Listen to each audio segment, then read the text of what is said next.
வணக்கம் அன்பர்களே. நாள் ஒன்றிற்கு ஒரு திருக்குறளும் அதற்கான விளக்கத்தையும் அதற்கேற்ற ஒரு சிறு கதையையும் இந்த பதிவில் காணலாம். இதை தொகுத்து வழங்குபவர்கள் பை மோட் மொபைல் ஆப். பதிவிற்குள் செல்லலாம். பால் அறத்துப்பால் இயல் பாயிரவியல் அதிகாரம் 1 கடவுள் வாழ்த்து. குறள் 4. வேண்டுதல் வேண்டாமை இலானடி சேர்ந்தார்க்கு யாண்டும் இடும்பை இல. இதன் விளக்கம்: நன்மையோ தீமையோ கடவுள்தான் கொடுக்கிறார் என ஏற்றுக்கொள்பவன் இவ்வுலகில் துன்பங்கள் இன்றி வாழ்வான் என்பதே இதன் மூலம் திருவள்ளுவர் உலகிற்கு உணர்த்துகிறார். இதன் விளக்கம் ஆங்கிலத்தில்: There will be both bads and goods happening in our life, but a person who thinks everything is given by God and faithfully follows him will never have sad times. இதன் மூலம் சிறு கதையை பார்க்கலாம். ஒரு ஊரில் ஒரு தாத்தா பாட்டி வாழ்ந்து வந்தாங்க. அவங்க பிள்ளைகள் 2 பேரும் வெளிநாட்டில் செட்டில் ஆனதால் இவங்க தனிமையில் வாழ்ந்து வந்தாங்க. ஸ்கூல் வெக்கேஷன் டைமில் அவங்க தாத்தா பாட்டி வீட்டுக்கு வருவாங்க. அந்த ஆண்டும் வெக்கேஷனுக்கு வரும்போது எல்லோரும் வெக்கேஷனுக்காக வெளிநாடு போகலான்னு முடிவு செஞ்சுருந்தாங்க. தாத்தா பாட்டியையும் கூப்பிட்டாங்க. சரி, எல்லாம் கடவுள் செயல்னு தாத்தா பாட்டியும் கிளம்புனாங்க. போகிற வழியில் அவங்க வண்டி பஞ்சர் ஆகிடுச்சு. அவங்க பிள்ளைங்க கவலைப்பட்டாங்க, ஃப்ளைட்டை மிஸ் பண்ணிவிடுவோமோ.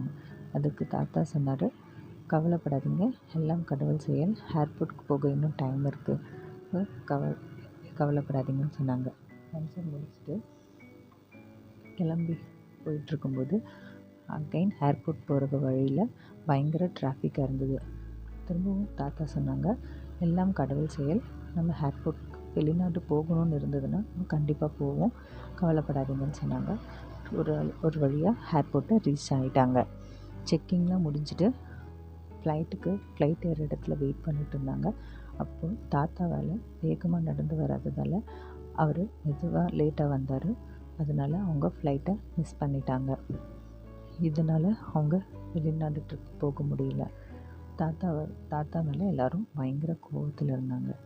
அப்போவும் தாத்தா சொன்னார், எல்லாத்துக்கும் ஒரு காரணம் இருக்கும், இதுவும் கடவுள் செயல்தான். உங்கள் பையன் ரொம்ப கோவப்பட்டு உங்களால் தான் நாங்கள் போகலை, நீங்கள் வராமல் இருந்திருந்தால் நாங்கள் வெளிநாட்டு ட்ரிப் போயிருப்போம் அப்படின்னு சொல்லி ரொம்ப கோவப்பட்டு எல்லாரும் கவலையோடு வீட்டுக்கு திரும்பினாங்க. யாரும் தாத்தா கிட்ட பேசவே இல்லை. எல்லாரும் அவர் மேலே பயங்கர கோவத்தில் இருந்தாங்க. அவங்கவுங்க ரூமுக்கு போயிட்டாங்க. தாத்தா தனிமையில் உட்காந்துட்டு இருந்தார். அப்போது டிவியில் ஒரு ஃப்ளாஷ் நியூஸ் வந்துச்சு. ஃப்ளைட்டு கடலோட மையப்பகுதியில் காணாமல் போயிடுச்சுன்னு ஒரு ஃப்ளாஷ் நியூஸ் வந்துச்சு. அதை பார்த்து எல்லாருக்கும் ரொம்ப அதிர்ச்சி ஆகிடுச்சு. நம்ம அந்த ஃப்ளைட்டில் போயிருந்தால் என்ன ஆகிருக்கும்னு எல்லோரும் பயந்தாங்க. இப்போ தான் எல்லாருக்கும் தாத்தா சொன்னது ஞாபகத்துக்கு வருது. எல்லாம் கடவுள் செயல், கடவுளால் தான் நம்ம இன்றைக்கி உயிர் தப்பித்தோம். எல்லோரும் வந்து தாத்தா கிட்ட மன்னிப்பு கேட்டு தாத்தா கிட்ட பேசினாங்க.